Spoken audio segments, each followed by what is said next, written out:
جب کفر نے فتنے پھیلائے، جب ظلم نے شعلے بھڑکائے، جب کفر نے فتنے پھیلائے، جب ظلم نے شعلے بھڑکائے، سینوں میں عداوت جاگ اٹھی، انسان سے انسان ٹکرائے، پامال کیا برباد کیا کمزور کو طاقت والے نے، جب ظلم و ستم حد سے بڑھا تو تشریف محمد لے آئے۔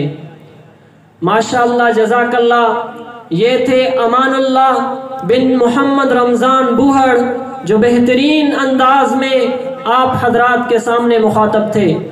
ہمارے اس مقابلے میں استاد محترم مولانا غلام محی الدین صاحب تشریف لے آئے، ہم اس کو خوش آمدید کہتے ہیں۔ ابھی میں اس مقابلے کے اگلے مقرر زاہد حسین بن غلام نبی کو دعوت دوں گا کہ وہ ڈائز پر تشریف لائیں اور اپنے خیالات کا اظہار فرمائیں۔ زاہد حسین بن غلام نبی۔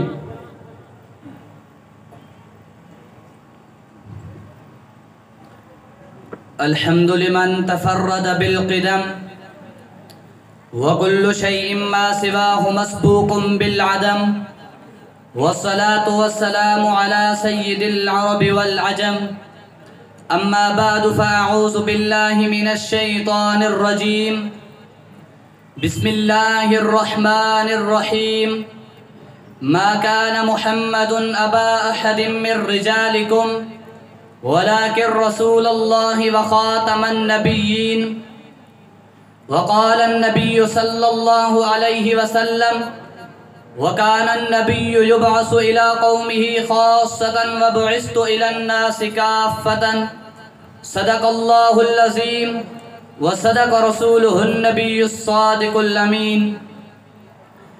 قادیانی اہل ایمان کے مقابل آ گئے، کفر پھر اسلام کے ساحل سے ٹکرانے لگا، امتحان آیا ہے پھر اولاد ابراہیم پر، لشکر نمرود پھر سے آگ برسانے لگا، گولیوں کی باڑ میں اور خنجروں کے دھار پر نعرہ ختم نبوت کا مزہ آنے لگا۔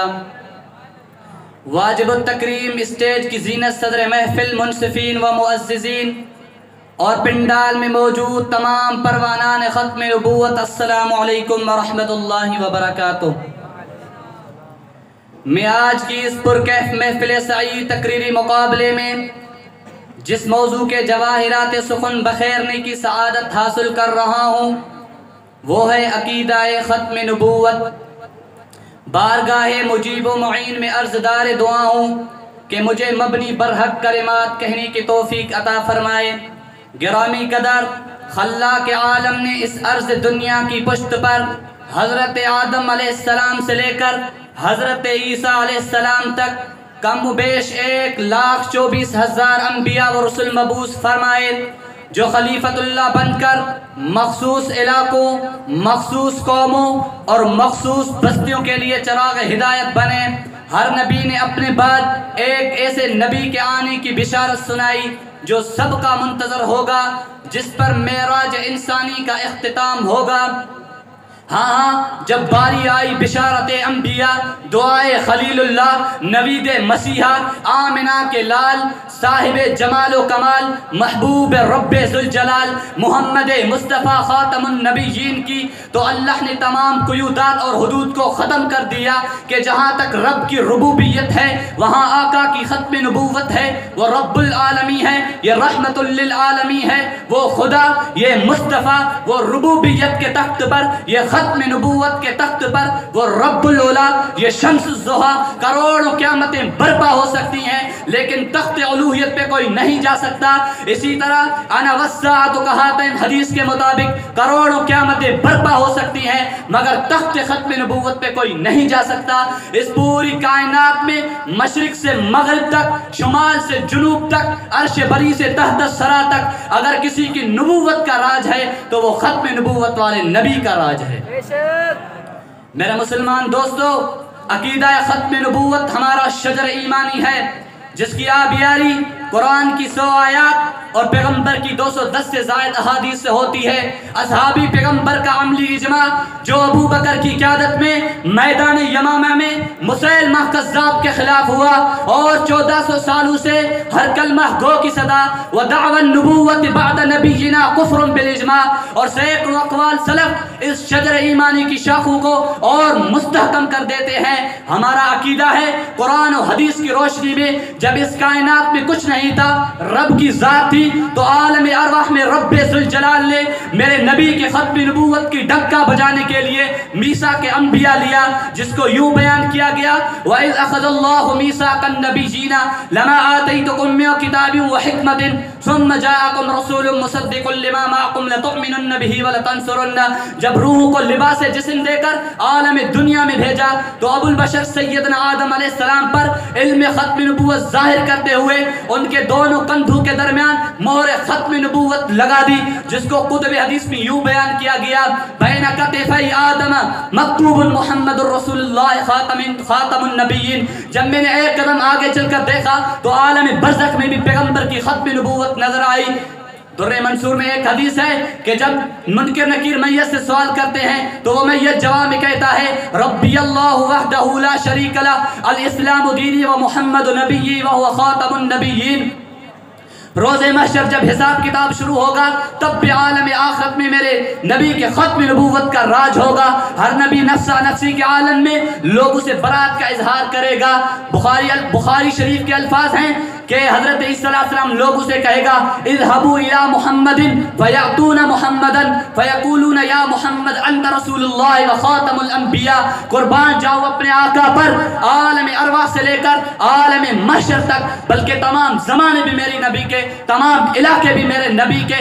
آپ قرآن کھولیں، جب کسی نبی کی نبوت کا ذکر آیا تو کہیں فرمایا وَإِلَىٰ عَادٍ أَخَاهُمْ هُودًا، کہیں فرمایا وَإِلَىٰ مَدْيَنَ أَخَاهُمْ شُعَيْبًا، کہیں فرمایا وَإِلَىٰ ثَمُودَ أَخَاهُمْ صَالِحًا۔ جب بات آئی میرے نبی کی نبوت کی تو اسلوب قرآن بدل گیا، طرز بدل گئی، انداز بدل گیا۔ کہیں فرمایا یا ایھا الناس انی رسول اللہ الیکم جمیعا، کہیں فرمایا وما ارسلناک الا کافۃ للناس بشیرا ونذیرا، کہیں اعلان ختم نبوت کرتے ہوئے فرمایا ما کان محمد ابا احد من رجالکم ولکن رسول اللہ وخاتم النبیین۔ اسی طرح لسان نبوت سے بھی فرامین ختم نبوت جاری ہوئے۔ کہیں فرمایا انا آخر الانبیاء وانتم آخر الامم، کہیں فرمایا انا العاقب والعاقب الذی لیس بعدہ نبی، کہیں اظہار ختم نبوت کرتے ہوئے فرمایا انا خاتم النبیین لا نبی بعدی۔ یہاں پہ خاتم کا لفظ استعمال ہوا ہے، خاتم آخری کو کہتے ہیں، خاتم مہر کو کہتے ہیں۔ ایک جگہ یوں بھی استعمال ہوا الیوم نختم علی افواہہم، کہیں اس طرح وارد ہوا ختم اللہ علی قلوبہم، کبھی استعمال ہوا ختامہ مسک۔ ان سب کا بقدر ترجمہ یہ ہوتا ہے کہ کسی چیز کو اس طرح بند کرنا کہ نہ باہر کی کوئی چیز اندر آ سکے اور نہ اندر کی کوئی چیز باہر جا سکے۔ تو پتہ چلا حضور صلی اللہ علیہ وسلم خاتم الانبیاء ہیں، حضور سے پہلے انبیاء خاتم سے باہر نہیں، اور باہر کا کوئی فرد خاتم میں داخل نہیں ہو سکتا۔ ہاں حضرت عیسیٰ علیہ السلام ضرور آئیں گے مگر امتی بن کر۔ اگر سلسلہ نبوت منقطع نہ ہوتا تو رب کریم وعد اللہ الذین آمنوا منکم وعملوا الصالحات لیستخلفنہم فی الارض میں خلافت کا وعدہ نہ کرتے، لیستخلفنہم کی جگہ لیجعلنہم انبیاء ورسلا فرماتے۔ اس طرح پیغمبر نے بھی فرمایا لو کان بعدی نبی لکان عمر، اگر سلسلہ نبوت منقطع نہ ہوتا تو عمر نبی بن کر آتا۔ اسی طرح پیغمبر نے بھی فرمایا کانت بنو اسرائیل تسوسهم الانبیاء کلما ہلک نبی خلفہ نبی وانہ لا نبی بعدی۔ اس حدیث میں دو الفاظوں نے ہمیں عقیدہ ختم نبوت سمجھایا۔ ایک لفظ خلفاء نے دستک دی کہ حضور کے بعد خلفاء تو آ سکتے ہیں لیکن نبی نہیں۔ دوسرا لفظ لا نبی بعدی میں لا نفی جنس کی استعمال ہوئی ہے۔ جس طرح کلمہ طیبہ لا الہ الا اللہ میں لا کے کلاڑے نے تمام معبودان باطلہ کو جڑ سے اکھاڑ کے پھینک دیا، اسی طرح لا نبی میں لا کا کلاڑا ہر طرح کی نبوت کا خاتمہ کر دیتا ہے۔ جس طرح خدا رب العالمین ہے، کعبہ ہدی للعالمین ہے، قرآن ذکر للعالمین ہے، اسی طرح پیغمبر کی ذات منور مقدس بھی رحمت للعالمین خاتم النبیین ہے۔ رب العالمین ہونا خدا رب العالمی ہونا خدا پر بند ہے، بیت اللہ ہونا کعبے پر بند ہے، اور آخری نبی ہونا محمد مصطفیٰ احمد مجتبیٰ کی ذات اقدس پر بند ہے، جو دست نبوت سے ہوا، جو دست نبوت سے ہوا بند لفافہ، تا حشر نہ اس میں کبھی ہوگا اضافہ۔ اللہ تبارک و تعالیٰ سے دعا ہے کہ اللہ تبارک و تعالیٰ ہمیں ختم نبوت کا پہرے دار بھی بنائے اور ختم نبوت کا چوکی دار بھی بنائے۔ وآخر دعوانا الحمدللہ رب العالمین۔